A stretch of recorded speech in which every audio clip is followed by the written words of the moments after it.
Ձերդ գերազանցություն տիկին նախագահ, ուրախ եմ այս տարվա ընթացքում արդեն երկրորդ անգամ հյուրընկալելու ձեզ Հայաստանի Հանրապետությունում։ Մեր վերջին հանդիպումն ուղիղ 2 ամիս առաջ էր Եվրոպական քաղաքական համայնքի Երևանում կայացած 8-րդ գագաթաժողովի եւ Հայաստան-Եվրոպական միություն անդրանիկ գագաթաժողովի շրջանակներում, որի արդյունքում ձեռք բերվեցին մեր երկկողմ քաղաքական օրակարգի համար կարևոր պայմանավորվածություններ։ Մեր գործընկերության հիմքում ունենալով համապարփակ եւ ընդլայնված գործընկերության համաձայնագիրը եւ Հայաստան-Եվրոպական միություն գործընկերության ռազմավարական օրակարգ փաստաթուղթը, մենք կիսում ենք միևնույն հիմնարար արժեքներն ու սկզբունքները, ժողովրդավարությունը, իրավունքի գերակայությունը, մարդու իրավունքների պաշտպանությունը։ Այս համատեքստում հունիսի 7-ին Հայաստանում կայացած խորհրդարանական ընտրությունների միջոցով Հայաստանի քաղաքացիները եւս մեկ անգամ հայտնեցին իրենց աջակցությունը մեր կառավարության ժողովրդավարական բարեփոխումների, արդարադատության, ամրապնդման եւ խաղաղության օրակարգերին։ Տիկին նախագահ, այսօր մեր հանդիպումը վերահաստատեց, որ Եվրոպական միությունը Հայաստանի ամենավստահելի գործընկերներից է։ Հայաստանը եւ Եվրոպական միությունը մոտ են իրար առավել քան երբևէ։ Այս արտահայտությունը օրեցօր ավելի է նյութականանում, ստանալով ոչ միայն քաղաքական, այլև գործնական, տնտեսական կիրառում։ Ուրախ եմ արձանագրելու, որ քննարկեցինք Հայաստանի առջև ծառացած տնտեսական բազմազանեցման եւ այդ առնչությամբ Եվրոպական միության աջակցության տարբեր մեխանիզմների գործարկման ուղղությամբ համատեղ աշխատանքը։ Մասնավորապես ցանկանում եմ շնորհակալություն հայտնել Եվրամիության կողմից տրամադրված 52 միլիոն եվրոյի չափով բյուջետային աջակցության համար, լիահույս լինելով, որ առևտրի դիվերսիֆիկացման եւ արտահանումների խթանման ուղղությամբ Եվրամիության աջակցությունը կլինի շարունակական։ Շնորհակալություն եմ ցանկանում հայտնել նաեւ Եվրոպական հանձնաժողովի կողմից Եվրամիության անդամ երկրներին հայկական ապրանքների նկատմամբ ինքնավար առևտրային միջոցներ կիրառելու մասին նախագիծ ներկայացնելու համար, արդեն մեր հանդիպման ժամանակ տիկին նախագահ այդ մասին հայտնեց, համոզված եմ նաև իր խոսքում այդ մասին կխոսի, այս որոշումն ամբողջությամբ ուժի մեջ մտնելու պահից Հայաստանը կդառնա Եվրամիության անդամության տեխնատուի կարգավիճակ կամ Եվրամիության հետ ազատ առևտրի համաձայնագիր չունեցող առաջին երկիրը, որի նկատմամբ վերջին շրջանում Եվրոպական միությունը կկիրառի այս գործիքը։ Լիահույս եմ, որ ԵՄ եւ ԵՄ անդամ պետությունների մյուս կառույցների գործընկերների հետ ակտիվ աշխատանքի միջոցով կկարողանանք կարճ ժամկետներում ավարտել որոշման ընդունման գործընթացը, հույս ունենք նաև, որ այն հնարավոր կլինի ընդունել հնարավորինս սեղմ ժամկետներում, հաշվի առնելով, որ բերքահավաքի շրջանը Հայաստանում արդեն իսկ մեկնարկել է։ Հարգելի գործընկերներ, վերջին ամիսների ընթացքում մեզ հաջողվել է առաջընթաց արձանագրել Հայաստան-Եվրոպական միություն գործընկերության օրակարգի մեկ այլ կարևորագույն ուղղություններից մեկում կապակցվածության ոլորտում։ Դրա վառ ապացույցը Հայաստան-Եվրոպական միության գագաթաժողովի շրջանակներում Հայաստան-Եվրոպական միություն կապակցվածության գործընկերության մասին համատեղ հայտարարության եւ նախորդ շաբաթ Բրյուսելում կայացած կապակցվածության օրակարգի հարտակի նախարարական համաժողովի շրջանակներում Հայաստանի եւ Եվրոպական հանձնաժողովի, ինչպես նաեւ համապատասխանաբար վերակառուցման եւ զարգացման Եվրոպական բանկի եւ Եվրոպական ներդրումային բանկի միջև Հայաստանի սահմանային 3 անցակետի եւ հյուսիսային 2 ավտոճանապարհի իրագործելիության ուսումնասիրությունների վերաբերյալ մտադրությունների հայտարարության եւ հաստատման նամակի ստորագրումն է։ Էներգետիկայի ոլորտում Հայաստանի համար ռազմավարական նշանակություն ունեցող ծրագրերից է էներգիայի կուտակման կայանների կառուցումը, որը նաև հնարավորություն կընձեռնի արդյունավետորեն կուտակել Հայաստանի վերականգնվող էներգետիկ ռեսուրսներից ստացվող էներգիան։ Գործընկերոջս հետ քննարկել ենք այս հարցում Եվրամիության աջակցության հաստատման եւ հատկացման հարցը։ Խաղաղության խաչմերուկ հայեցակարգի կյանքի կոչման տարածաշրջանային հաղորդակցության ուղիների ներառական ապաշրջապակման համատեքստում տրանսպորտային կապակցվածության խթանմանը զուգահեռ կարևորում եմ նաև էներգետիկ կապակցվածության ընդլայնումը, այդ թվում հարևան Թուրքիայի եւ Ադրբեջանի հետ էլեկտրահաղորդման գծերի եւ կապակցիչների կառուցումը, ինչը կարող է նպաստել ինչպես էներգետիկ անվտանգությանը, այնպես էլ կանաչ անցմանը։ Հայաստանը շահագրգռված է Եվրոպական միության հետ առավել սերտ համագործակցել նաև թվային, մասնավորապես արհեստական բանականության, բարձր տեխնոլոգիաների եւ նորարարության ոլորտներում, միաժամանակ ձևավորելով այնպիսի միջավայր, որը կնպաստի Եվրոպական միության մասնավոր ներդրումների աճին։ Այս առնչությամբ կարևորում եմ նաև Հայաստանի մասնակցությունը Սևծովյան ստորջրյա էլեկտրաէներգետիկ եւ թվային մալուխի ծրագրերին։ Մեծարգո տիկին նախագահ, սիրելի Ուրսուլա, թույլ տվեք եւս մեկ անգամ ձեզ հայտնել երախտագիտությունս սերտ գործընկերության եւ Հայաստանի ժողովրդավարական ինստիտուտների եւ տնտեսական դիմակայունության ամրապնդման ուղղությամբ ցուցաբերվող շարունակական աջակցության համար, ի բարօրություն մեր ժողովուրդների եւ ի նպաստ Հայաստանի Հանրապետություն Եվրոպական միություն գործընկերության հետագա խորացման։ Շնորհակալ եմ։ Thank you very much, Prime Minister. Շնորհակալություն, պարոն վարչապետ, սիրելի Նիկոլ։ Շատ հաճելի է նորից այսքան վաղ վերադառնալ Երևան։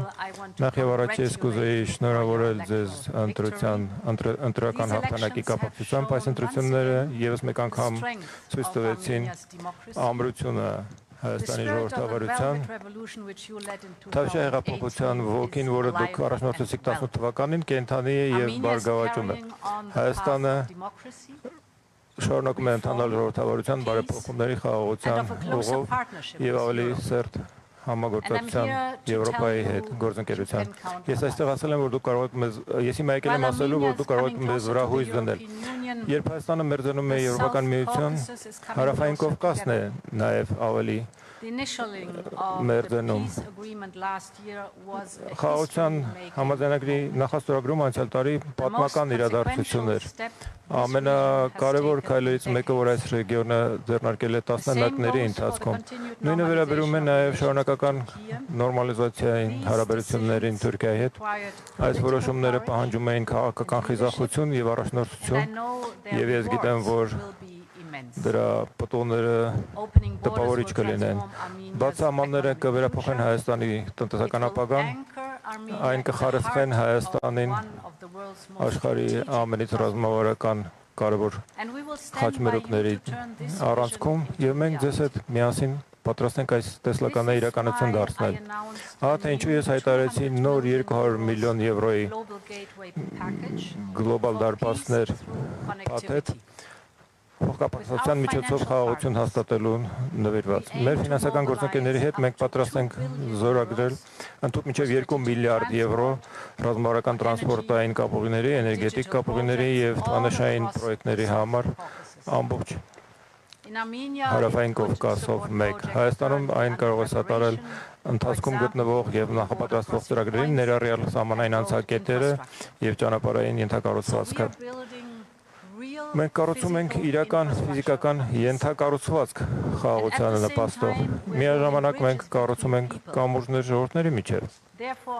Ուստի ես նաև հայտարարեցի 20 միլիոն եվրո խաղաղության նպաստող ծրագիր,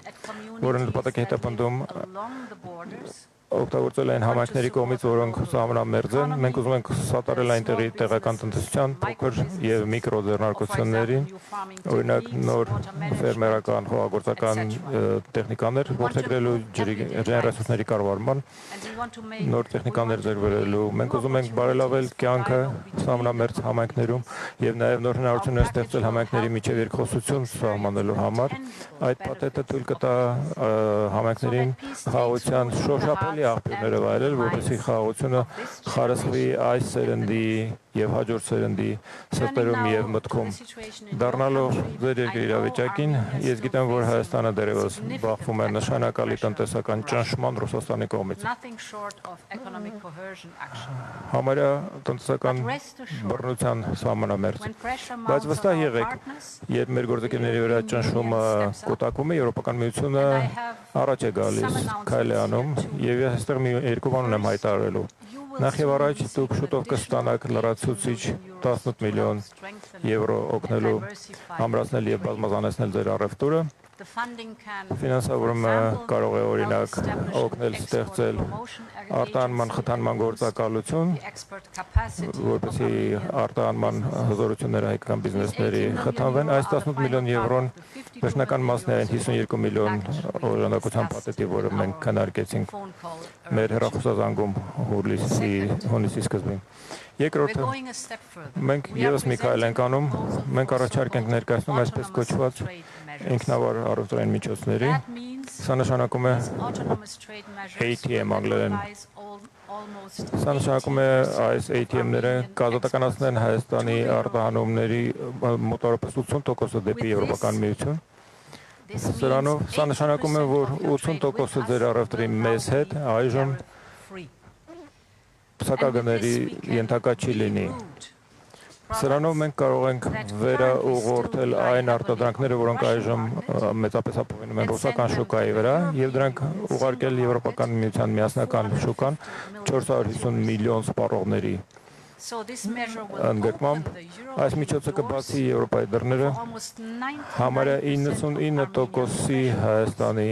թարմ գյուղամթերքի, բանջարեղենի, մրգի եւ բուսական ծագման արտադրանքների, որոնք միջի այդ Ռուսաստան էին արտահանվում, դուրը բացելու ավելի քան 90% ձեր խմիչքների եւ ոգելից խմիչքների արտահանման համար Եվրոպական միության միասնական շուկան։ Փաստորեն, վերջին ամիսների ընթացքում մենք ականատես ենք եղել ավելի եւ ավելի մեծ ծավալների հայկական ծաղիկների ժամանմանը մեր շուկա, եւ սա գեղեցիկ խորհրդանիշ է նոր գլուխ բացելու մեր տնտեսական գործընկերության մեջ։ Սա ընդհանրապես սկիզբն է։ Այս նոր միջոցների միջոցով դուք մենք միջոցներ կունենանք բազմազանեցնելու եւ արագ բազմազանեցնելու։ Հուլիսի կեսին մենք փորձագետներ կուղարկենք Հայաստան, աշխատելու ուղղակի ձեր արտադրողների հետ եւ ձեր ձեռնարկությունների եւ արտահանողների հետ, օգնելով նրանց օգտվել բոլոր այն հնարավորություններից, որը արտոնյալ գործընկերություն Եվրամիության հետ կարող է առաջարկել։ Պարոն վարչապետ Սիրել Նիկոլ, հունիսի 7-ին Հայաստանի ժողովուրդը հստակ արտահայտեց իր նախապատվությունը, ընտրելով ժողովրդավարությունը, օրենքի գերիշխանությունը, բարեփոխումները եւ խաղաղությունը, նախընտրելով բաց, ներառողական, ողջունող հասարակություն եւ գործընկերություն Եվրոպական միության հետ։ Մենք միասին այժմ այդ նկարտումները պետք է վերափոխենք իրական արդյունքների, դուք կարող եք մեզ ապավինել դրանով, շնորհակալություն։ Thank you for such important statements. Կարևոր հայտարարությունների համար եւ այժմ մենք կանցնենք մամուլանսոլիսին եւ ընդունենք հարցեր մեր գործընկերներից։ Ներկաներ, ձեր ընկերազանցություններ, շնորհակալություն հայտարարությունների համար։ Այժմ մենք անցնենք մամուլի ասուլիսին եւ մի քանի հարցեր մեր գործընկերների կողմից։ Եվ առաջին հարցը Factor TV-ից. And the first question from Factor TV. Շնորհակալություն Նարեկ Կիրակոսյան Factor TV, հարց ունեմ հանձնաժողովի նախագահ Տիկին ֆոն դեր Լայենին։ Տիկին նախագահ, Հայաստանը էներգետիկ դիվերսիֆիկացիան դարձրել է ռազմավարական առաջնահերթություն, սակայն շարունակում է մեծապես կախված մնալ ռուսական գազից եւ էներգետիկ ենթակառուցվածքներից։ Նախընտրական շրջանում մենք Մոսկվայից տարբեր պաշտոնյաների մակարդակով լսում էինք ակնարկներ, որ Հայաստանը Ռուսաստանից արտոնյալ գազ է ստանում եւ դա կարող է թանկանալ Հայաստան-Եվրամիություն մերձեցման շրջանակներում, եթե Ռուսաստանը որոշի գազի մատակարարումը դադարեցնել կամ գին օգտագործել որպես քաղաքական ճնշման գործիք, ապա ինչ կոնկրետ աջակցություն կարող է տրամադրել Եվրոպական միությունը, արդյոք Եվրամիությունը պատրաստ է Հայաստանին աջակցել այլընտրանքային մատակարարներից գազ ձեռք բերելու կամ գնի հնարավոր սուբսիդավորման ուղղությամբ, եթե կան ծրագրեր, խնդրում եմ մանրամասնել, եւ մեկ հարցել Հայաստանի վարչապետին, պարոն վարչապետ, երեք խոսել եք Ռուսաստանի վարչապետի հետ, նախ խնդրեմ ասել նախաձեռնությունը խոսակցության հեռախոսազրույց ունենալու ձեժն էր, թե ռուսական կողմինը ինչ բնույթի հարցեր եք քննարկել, արդյոք սահմանափակումներին Հայաստանից արտահանվող ապրանքների անդրադարձ եղել է թե ոչ, եւ արդյոք չեք բացառում, որ կկրկնվի 2013 թվականի իրավիճակը, երբ Հայաստանը մեկ գիշերում որոշեց դադարեցնել Եվրամիության հետ մերձեցումը ռուսական ճնշումների պատճառով։ So indeed, on the topic of Իսկապես, energy, ինչ վերաբերում է էներգակիրներին, strategic, ձեզ comprehensive, անհրաժեշտ է ռազմավարական, բազմաշերտ եւ համապարփակ and just as մոտեցում։ we are helping Եվ ճիշտ ինչպես Armenia մենք to օգնում ենք diversify Հայաստանին բազմազանեցնել առևտուրը, որ ավելացնում է դիմակայությունը եւ ուժեղացնում է Հայաստանին, մենք ուզում ենք Հայաստանին օգնել նաեւ բազմազանեցնել իր էներգամատակարարումները։ Ահա թե ինչու հաջորդ շաբաթ մի խումբ փորձագետներ Եվրոպական միությունից կժամանեն Հայաստան։ Մենք հարուստ փորձ ունենք նման իրավիճակի հետ։ Մենք Ուկրաինայում, Մոլդովայում անցել ենք դրանով, մեծ փորձ ենք կուտակել։ Մենք ինքներս Եվրոպական միությունում բախվել ենք դրա տարերին այդ իրավիճակի։ Մենք հարուստ փորձ ենք կուտակել առայն թե ինչպես բազմազանեցնել էներգակիրների մատակարարումը, որոշ երկրներ։ Միաժամանակ մենք ներդրում ենք անում ռեգիոնալ էներգետիկ անվտանգության մեջ նոր էլեկտրական հոսանքի փոխկապակցության նոր երթուղիներ բացելով եւ ավելի կուռ ռեգիոնալ էներգետիկ ցանցերը 25 միլիոն եվրո է ներառում Կովկասյան փոխանցման եւ մենք նաեւ Հայաստանին սատարում ենք նշանակալի ներքին ռեսուրսների հաշվին վերականգնվող էներգետիկայի արտադրությունը դուք Հայաստանում ինքներդ ձեր հաշվին եք արտադրում, սա ձեզ ավելացնում է անկախություն եւ տալիս է էներգետիկ անվտանգություն եւ դիմակայունություն։ Այս տարբեր մոտեցումների միջոցով մենք պատրաստ ենք ձեզ սատարել այն պոտենցիալ իրավիճակում, որին մենք ինքներս քաջ ծանոթ ենք։ Շնորհակալ եմ հարցի համար, նախ անդրադառնամ այն թեմային, թե բացառում եմ արդյոք այն իրավիճակը 2013 թվականի, երբ Հայաստանը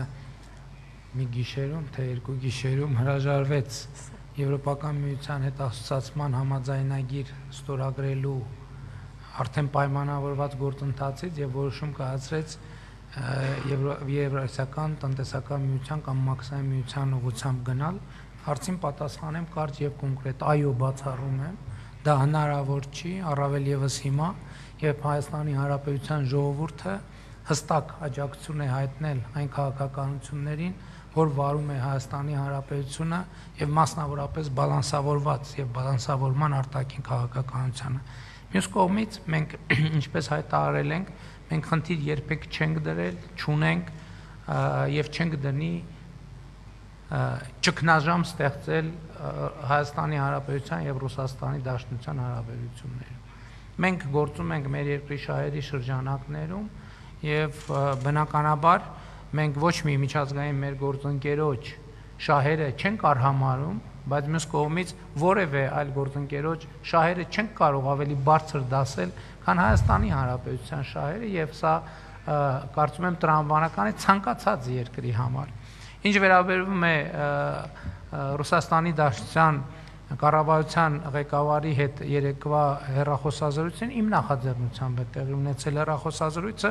հարցերի քննարկման շրջանակը հաղորդագրության մեջ ներկայացվել է, թե ինչ հարցեր են քննարկել, պայմանավորվել ենք, որ առաջիկայում ավելի մանրամասն քննարկումներ կունենանք։ Շնորհակալություն եւ հաջորդ հարցը հանրային հեռուստաընկերություն and next question from Armenian Public Television. Շնորհակալություն, Մարի Խաչատրյան, պարոն վարչապետ, հաշվի առնելով Եվրամիության հետ բարձր մակարդակի քաղաքական երկխոսության շարունակականությունը, ռազմավարական գործընկերության մասին վերջերս ստորագրված փաստաթուղթը, ինչպես եք տեսնում Հայաստանի հետ Եվրամիության հարաբերությունների խորացումը եւ արդյոք այն չի վնասում Հայաստանի բալանսավորված եւ բալանսավորման քաղաքականությանը։ Եվրոպական միությունը շատ երկար ժամանակ Հայաստանի թիվ 1 գործընկերն է ժողովրդավարական բարեփոխումների գործում եւ միջայլոց նաեւ 18 թվականի հեղափոխությունից առաջ այլ խնդիր թե ինչ էֆեկտիվությամբ եւ ինչ անկեղծությամբ է այդ օրակարգը իրականացվել եւ հիմա ընտրություններից հետո նաեւ շատ կարեւոր առիթ եմ համարում որ մենք ինչպես ասել եմ արդեն Հայաստանի ժողովրդավարական բարեփոխումների օրակարգը մենք ռեստարտի ենթարկենք, որովհետև նախորդող շրջանում այո մենք հետևական ենք եղել այդ բարեփոխումների ճանապարհին, բայց այն անընդհատ զուգակցվել է ինչ որ մեծ խնդիրներով, COVID, պատերազմ, յետպատերազմական իրավիճակ, այսինքն մենք գործնականում լիարժեք կենտրոնանալ ժողովրդավարական բարեփոխումների օրակարգի վրա իրականում չենք ունեցել եւ ընտրությունները եւ այս նոր շրջանը եւ Եվրոպական միության հետ մեր հարաբերություններից նոր մակարդակը եւ նոր ծավալը մեզ համար ստեղծում է պատմական շանս եւ մենք մեր ռազմավարությունը հստակ հայտարարել ենք խնդիր առաջին որը մենք պետքա լուծենք լիարժեք անկեղծ ամբողջական լինել համապատասխան Եվրոպական միության ստանդարտներին Եվ սա առաջին ռազմավարական խնդիրն է, որը մենք պետքա լուծենք, որից հետո արդեն առավել կոնկրետ իրագործման օրակարգ կարող է դառնալ Եվրոպական միության լիարժեք անդամ դառնալու խնդիրը, որը արդեն քաղաքական հարց է։ Բայց ինչպես նախկինում ասել եմ, երբ մենք լիարժեք եւ անկեղծորեն համապատասխան կլինենք Եվրոպական միության ստանդարտներին, դա մեզ հնարավորություն կտա լինել Եվրոպական միության լիարժեք անդամ։ Բայց նաև դա քաղաքական հարց է, որը կախված է ամենատարբեր գործոններից։ Եթե մեզ կհաջողվի դառնալ Եվրոպական միության անդամ, դա կլինի շատ մեծ ձեռքբերում։ Եթե ինչ որ պատճառով, ասենք Եվրոպական միությունը կարող է որոշել, որ չի ընդլայնվում այլևս, այդ դեպքում մենք նորից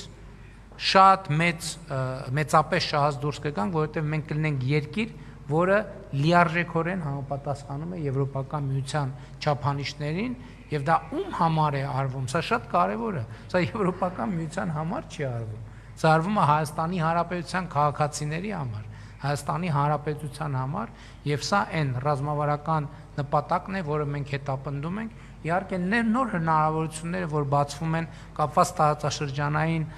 կապուղիների բացման հետ ի վերջո Ես նախընտրական շրջանում առիթ ունեցել եմ բազմիցս ասելու, որ Հայաստանի Հանրապետությունը կոնֆլիկտի փակուղուց վեր է հացվում խաղաղության խաչմերուկի եւ սա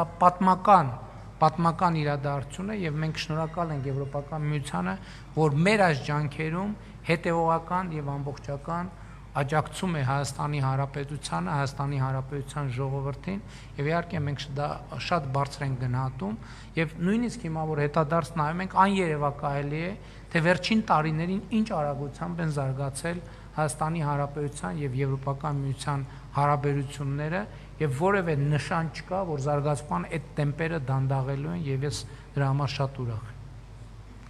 And now the last question from Shant TV. Եվ վերջին հարցը Shant հեռուստաընկերություն։ Հարցս ուղղում եմ Եվրահանձնաժողովին, նախագահին, Տիկին Ուրսուլա ֆոն դեր Լայեն, Հայաստանի եւ Եվրոպական միության միջև վիզաների ազատականացման գործընթացը անցել է արդեն տեխնիկական փուլ։ Ինչպես է գնահատում մինչ այժմ գրանցված առաջընթացը եւ ինչ քայլեր են անհրաժեշտ, որպեսզի գործընթացը չսահմանափակվի միայն բարեփոխումների իրականացմամբ, այլ հանգեցնի Հայաստանի քաղաքացիների համար տեսանելի արդյունքի եւ սկսի գործել առանց վիզայի ռեժիմ։ Եվ խնդրեմ, եթե հնարավոր է, նշեք իրատեսական ժամկետներ։ Շնորհակալություն։ Thank you very much. First of all, I want to Շնորհակալություն, say նախոզում եմ ասեմ, որ Հայաստանը that միակ գործընկեր երկիրն է, որը ներկայումս ակտիվ վիզայի ազատականացման երկխոսության մեջ է Եվրոպական միության հետ։ Սա արդեն իսկ ցույց է տալիս մեր գործընկերության մակարդակը մենք ապրիլին հրապարակեցինք առաջընթացի գործողությունների ծրագրի հաշվետվություն։ Մենք գիտենք, որ դուք նվիրված եք այդ օրակարգին, շնորհակալություն ենք հայտնում դրա համար, շատ տպավորիչ է տեսնել այդ առաջընթացը եւ գիտենք, թե հայրենիքի համար որքան կարեւոր է դա։ Գնահատման նոր առաքելություններ կգան, այս աշնանը առաքելություն կգա առաջընթացի եւ process-ը գնահատելու համար, մնացած հենանիշների ուղղությամբ թարգմանելով պարզ լեզվի, սա process է, որը առաջնորդվում է որոշ տարերի նվաճմամբ, դուք լավ ուղու վրա եք, դուք տեխնաջան աշխատում եք այդ ուղղության վրա, ես դա գիտեմ, եւ բոլոր անհրաժեշտ տարերը բավարարելուց հետո մենք կարող ենք անցնել մեր առաջարկը վիզաներից ազատ ռեժիմի անցման։ Սա պարզապես անհրաժեշտ է բարեփոխումների որոշ անհրաժեշտ քայլեր ձեռնարկելուն եւ եթե դա ավարտվի, դուք կկտրեք ֆինիշի գիծը։ Նախընտրական շրջանում ես հայտարարել եմ, որ մենք խնդիր ունենք 2 տարվա ընթացքում, այսինքն 2026-ը արդեն կեսն անցել ենք, 2029 թվականի դրությամբ ունենալ վիզաների ազատականացման իրադրություն, իհարկե ես համաձայն եմ տիկին նախագահի հետ, շատ բան մեզնից է կախված եւ հարցերը շատ դեպքերում ոչ թե Եվրոպական միությանը պետքա տանք, այլ ինքներս մեզ տանք, թե ինչքանով ենք պատրաստ եւ ինչ որակով մենք բարեփոխումների օրակարգը կիրականացնենք։ Մի բան ակնհայտ է, որ Հայաստանի ժողովուրդը սպասում է այդ որոշմանը եւ այդ թվում այդ որոշման օգտին է քվեարկել ընտրություններում եւ իհարկե մենք այս հնարավորությունը չենք կարող բաց թողնել, հույս ունեմ, որ մենք բավականաչափ արագ եւ էֆեկտիվ կգործենք այդ խնդիրը ճշգրիտ ժամկետներում լուծելու համար։ Thank you once again, Your Excellencies. Շնորհակալություն, այսքանով ես հապատեմ։